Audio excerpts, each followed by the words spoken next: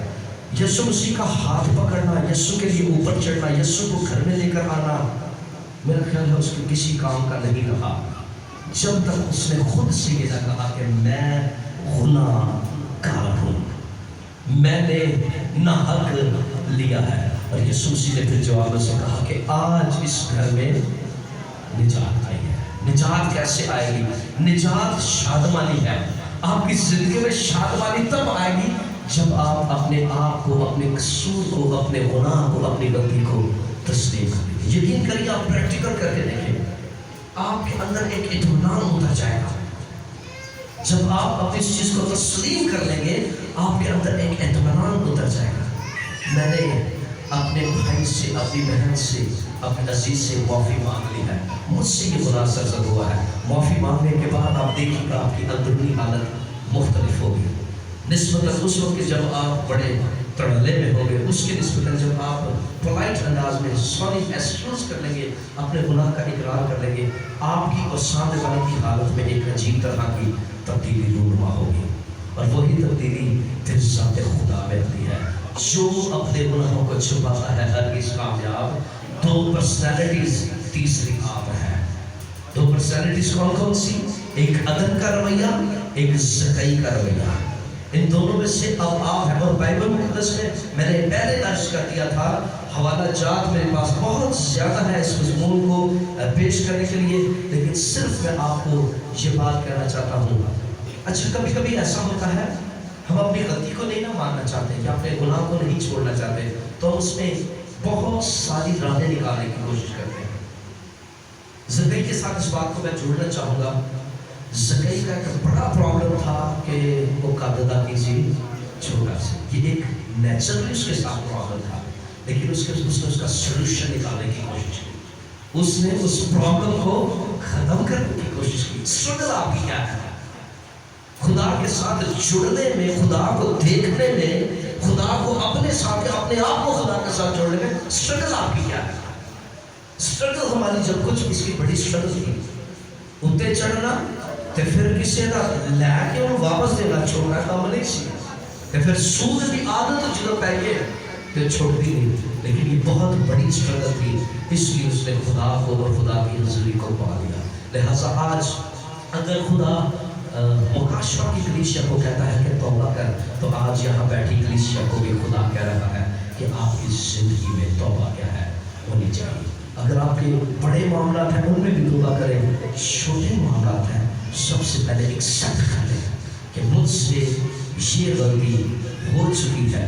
جب آپ اسے ایکسیپٹ کر لیں گے، پھر خدا کا ہاتھ آپ کی طرف پڑے گا، کیونکہ یہ بائبل کا وعدہ ہے، جو اپنے گناہوں کو چھپاتا ہے کامیاب نہ ہوگا، لیکن جو ان کا اقرار کیا، میں نے لیا ہے، اور پھر کہا میں دیتا ہوں، صرف سکا اقرار نہیں، پھر کہا میں نے جس سے زیادتی کی ہے، جس کا میں نے ناحق لیا، میں اسے آج دیتا ہوں۔